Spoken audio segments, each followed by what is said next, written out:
be on the right lane. But we got a little while. Baby, can you hand me that grocery bag? I want to get it out of the view. Where? The one on the floor.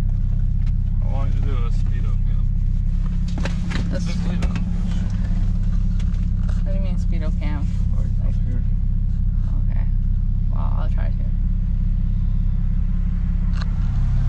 Yeah, I'll try to. You have to get it right here. You have to sit here, man. No, I think it's better from here.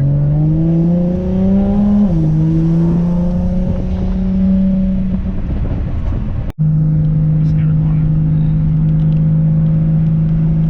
Lighting. Recording. Ready?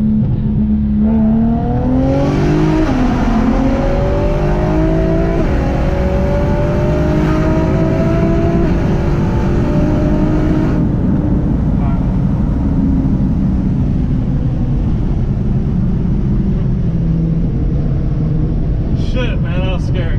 Alright, we're done. Stop recording.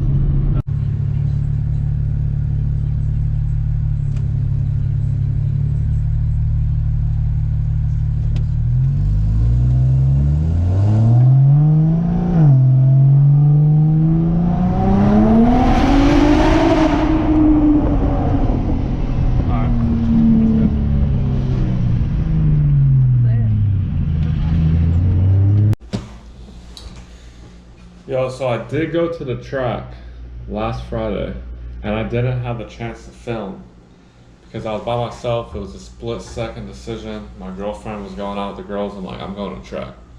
So, but I wanted to share what the car ran, and I got the slip here. I had horrible issues with how to launch the DCT because my tuner turned off traction control.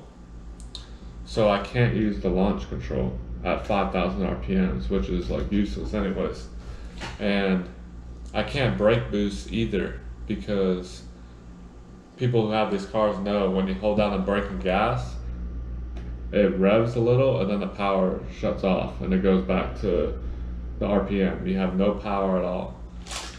So with a single turbo, like there's no torque down low. I would floor it and it would just, it was laggy. It took so long for the car to get going. And if I could rev it just a little bit, it'd be so much faster, but I couldn't get it faster than a 2.8 60 foot. This one's 2.798. So yeah, it was horrible. So I already hit my tuner up. I want him to turn launch control or traction control back on and mind control, and then I'm gonna download the 135 IS flash and have 3500 launch and see if that works better. I know the traction's partially on in that sport mode, which it could still be shitty and hinder power a lot, but I'm gonna find out. I'm gonna go to the track this Friday and I'm gonna have footage with the cameraman and we're gonna get some great content and see if we can do any better with the launch control. And if y'all know any way better to launch these DCT cars to get some power off the line, let me know, please. But even with that horrible launch, I still ran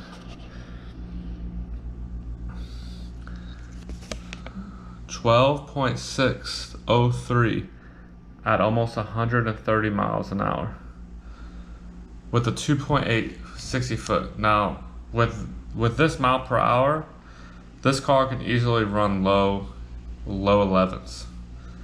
That's what I've been told.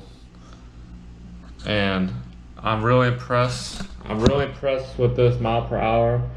I looked up Budget Beamer's video where he went to the drag strip, and his car is a 700 horsepower monster, which has the dual shotgun, and he has a stage 3 pump running full E85, and his car ran only like 126 or 128.